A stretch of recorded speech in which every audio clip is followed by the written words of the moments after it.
بتا دیں، کمیشنز کا اعلان کر دیں، ورنہ چوتھے راؤنڈ میں ہم لوگ نہیں بیٹھیں گے۔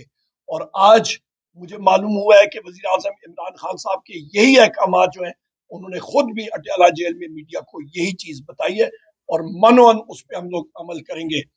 آخری ایک بات کر کے میں پھر اجازت چاہوں گا، اور اپنے ساتھی ہمارے جو ہیں وہ بات کریں گے۔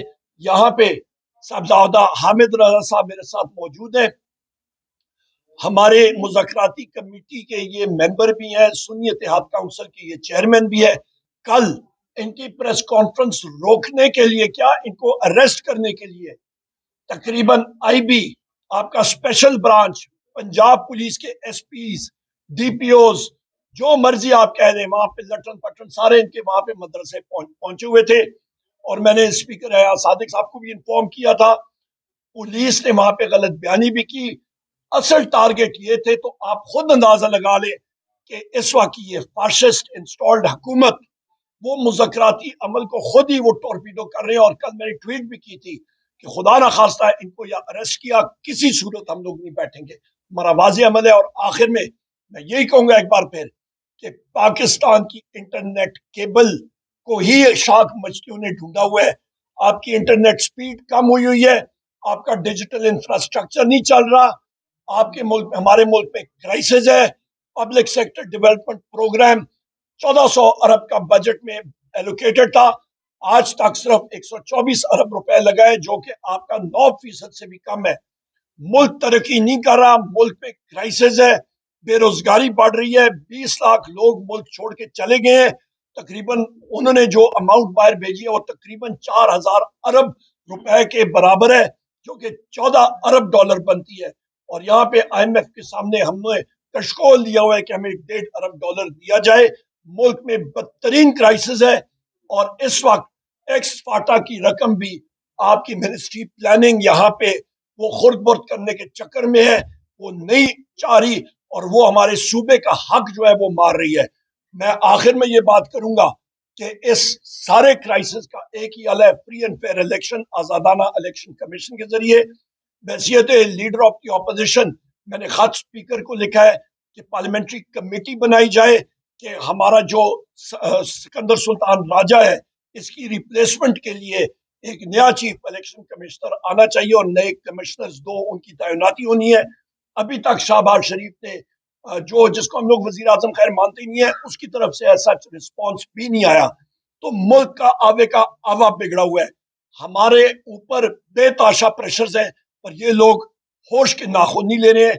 اس وقت ہماری جو سیاسی مہم ہے، اسد کیسر صاحب، اسپیکر اسد کیسر صاحب آپ کو تفصیل سے بتائیں گے، پر جتنے ہمارے لوگ ہیں، چاہے وہ ہماری مارنگ بلوچ صاحبہ ہیں، ہمارے جی ڈی اے ہیں، بلوچستان کی ہماری مختلف پارٹیز ہیں، کے پی میں، باقی ملکوں میں، ہم لوگ سب کو اپروچ کریں گے۔ بہت شکریہ جی، اوور ٹو اسد کیسر صاحب۔ پھر میں 3 ایشوز پہ بات کروں گا، ایک 26ویں آئینی ترمیم کے حوالے سے، اور ایک جو ہمارے دبئی اور قطر میں جو ہمارے پاکستانیوں کو مشکلات ہیں اس کے حوالے سے، اور تیسری جو اس وقت ہمارے آئندہ کا نیا عمل کیا ہے اس کی حوالے سے بات کروں گا۔ میں اپنے تمام پاکستانی بہن بھائیوں سے، آپ کا بنیادی حق چھینا جا رہا ہے اور چھینا گیا۔ جو 1973 کے آئین نے آپ کو ایک کانسٹیٹیوشنل پروٹیکشن دی تھی ایز اے سٹیزن، کہ آپ کی جو حقوق ہے وہ اس کو تحفظ حاصل ہوگی، آپ کو فری موومنٹ کی، آپ کو اپنی جو بنیادی رائٹس ہیں، جو بیسک ہیومن رائٹس ہے، اس کو پروٹیکشن حاصل ہوگی۔ 26ویں آئینی ترمیم کے تحت وہ تمام ہمارے حقوق سلب کی گئی۔ وہ کیسے؟ آپ دیکھ رہے ہیں کہ ابھی تو سپریم کورٹ میں جو کچھ چل رہا ہے، اور جس وقت جس ایک دنیا میں تماشا ہو رہا ہے کہ کیسا ملک ہے، کہ جہاں سپریم کورٹ کو بھی تقسیم کیا گیا، اور صرف یہ من پسند فیصلے لینے کے لیے، اور لیڈر عمران خان جو سب سے پاپولر لیڈر ہے، اس کو زیر اعتاب لانے کے لیے، اس کو جیل میں رکھنے کے لیے، اور اس کو جو ہے نا سزا دینے کے لیے، یعنی پوری آئین کا پوریا بگاڑا گیا، پوری عدالت نظام کا بیڑا غرق کر دیا گیا۔ صرف ایک ہی مقصد ہے کہ طارق انصاف کو کیسے روکا جائے، اور کیسے اپنی ضد اور انا کو جو ہے نا اس کو تسکین دلائی جائے. تو میں اس موقع پہ تمام انٹیلیجنسیا، تمام بار ایسوسیشن کو، تمام اسٹوڈنٹ، تمام مکتب فکر کو، تمام اپوزیشن پارٹیز کو ریکویسٹ کرتا ہوں کہ پاکستان کے خاطر لکھو. آپ میڈیا والے ہیں، آپ سب سے زیادہ سمجھتے ہیں اور آپ کی بہت ذمہ داریاں ہیں. کیا آپ جو اس وقت آپ کے پاس اختیارات ہیں، جو آپ کو اس وقت حق حاصل ہے، کیا آپ اپنے پسند کی جو ہے نا میڈیا شوز کروا سکتے ہیں؟ آپ میڈیا پہ خبر چلا سکتے ہیں؟ آپ نہیں چلا سکتے کیونکہ قدر لگ جاتی ہے. یہ آپ کا آئینی حق ہے کہ جو معاشرے میں جو ملک میں ہو رہا ہو اس کے اوپر آپ اپنا رائے دیں. وہ کسی کو پسند ہو نہ پسند ہو، لیکن آپ اپنے رائے دیں.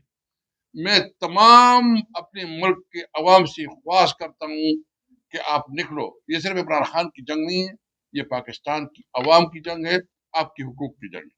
تو اس لیے ہم یہ مطالبہ کرتے ہیں، میں خواہش کرتے ہیں اپنے پاکستانیوں سے کہ آپ عمران خان کے ساتھ اس جنگ میں شریک ہو، تاکہ قانون اور آئین جیتے، تاکہ ملک میں قانون کی حکمرانی قائم ہو، تاکہ ملک میں آزاد عدلیہ ہو جو کہ عوام کے حقوق کو پروٹیکٹ کرے.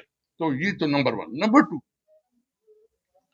جو اس وقت ہمارا پلان یہ ہے کہ ہم تمام اپوزیشن پارٹیوں کو اپروچ کر رہے ہیں.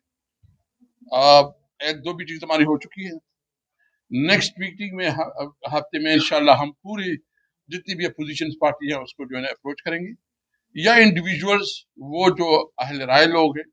ہم بارز ایسوسیشن کو بھی اپروچ کریں گے، اور ہم تمام مکتب فکر کی، اگر فارمرز کی کوئی نمائندے، مزدور کی نمائندے، طلباء کے نمائندے، سب کو انشاءاللہ انگیج کریں گے. اور ہمارا ارادہ یہ ہے، ابھی ہمارے ڈیسائیڈ تو نہیں کیا ہے، کوئی ٹائم بھی نہیں رکھا ہے، لیکن ہم مشورے سے ہمارے مشورہ یہ کریں گے کہ ہم ایک بہت بڑا سیمینار بلائیں گے جس میں تمام مکتب فکر کے لوگ اپنا اوپینین دیں گے، اور پھر اس عوام سے ہم اپنا جو ہے نا گائیڈ لائن لیں گے کہ عوام کیا سمجھتے ہیں کہ پاکستان کو کیسے آگے لے کے جائیں. تو یہ ہمارے کر رہے ہیں.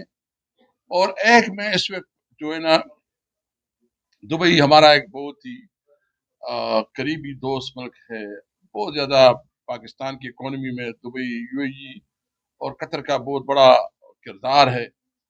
ہمارے ان کے ساتھ ایک دل کے رشتے ہیں، ہمارے اسلامی رشتے ہیں ان کے ساتھ. مجھے سمجھ نہیں آ رہی کہ ہمارے ڈپلومیسی میں کہاں کمی آئی کہ جو دبئی میں ہمارے پاکستانیوں کے ساتھ جو ہے نا خاص کر جو ویزا ایشوز آ گئے ہیں، یا قطر میں جو ہے نا ہمارے جابس پہ ایشوز آئے ہیں. ایک تو ہم اپنی پارٹی کی طرف سے بھی ہز ہائنس جتنی قطر اور یو اے کی اس کو ریکویسٹ کرتے ہیں کہ ہمارے پاکستانی جو ہے وہ آپ کے لیے ایک دل میں محبت رکھتے ہیں. دبئی اور قطر کی ترقی میں ان کا ایک بہت بڑا کردار ہے. ہم آپ سے امید رکھتے ہیں کہ جو آپ کو جو فیصلے آپ نے کیے ہیں، آپ اپنے فیصلے واپس لیں.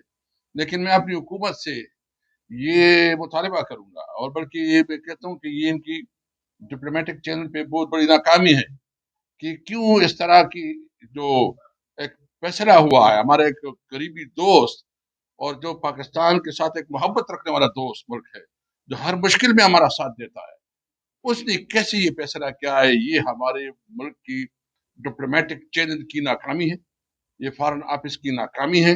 ہم ان کی بھرپور مذمت کرتے ہیں اور یہ مطالبہ کرتے ہیں کہ یو اے ای کے ساتھ اور قطر کے ساتھ ڈپلومیٹک چینل کے ذریعے ہفتہ یہ نقطہ نظر جو ہے نا یہ آگے رکھا جائے. آخر میں جو افغانستان کے ساتھ تو ہم ہمیشہ بات کرتے ہیں کہ افغانستان کے ساتھ تعلقات پہ اور جس وقت سچویشن ہے اس پہ جو ہے نا ریویو کرنا چاہیے، پالیسی کو جو ہے نا پھر سے آپ دیکھ لیں. شاید جہاں اسلام آباد کے لوگوں کو اندازہ نہیں ہے، لیکن جہاں ہم رہ رہے ہم سے پوچھیں، جو خیبر پختونخوا کے لوگ ان سے پوچھیں کیا کیا بیت رہی ہے. ہم یہ دعا نہیں کرتے کہ خدا نخواستہ ادھر یہ ہو. آپ نے دیکھیں، سب سے پہلی بات یہ ہے کہ جو ہمارا صوبہ ہے وہ مارکیٹ سے دور ہے. ہمارے پاس ایک ہی ڈیسٹینیشن تھی، کیونکہ وہاں کوئی گوادر نہیں ہے، کوئی کراچی جیسا بہت بڑا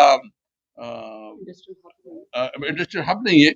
لیکن یہ ہے کہ ہمارے پاس افغانستان میں ہمارا مطلب چلتا تھا، اور پھر اس کو اسمگلنگ کے بہانے کے چینی اسمگلنگ کر رہے ہیں. بھائی ایک افغانستان کے بارڈر پہ جو لوگ رہے ہیں، ایک طرف ہے، دوسرا بھائی دوسرے طرف. پاکستان تحریک انصاف کے تمام ساتھیوں کا، خصوصاً لیڈر آف دا اپوزیشن کا، اسپیکر اسد کیسر صاحب کا،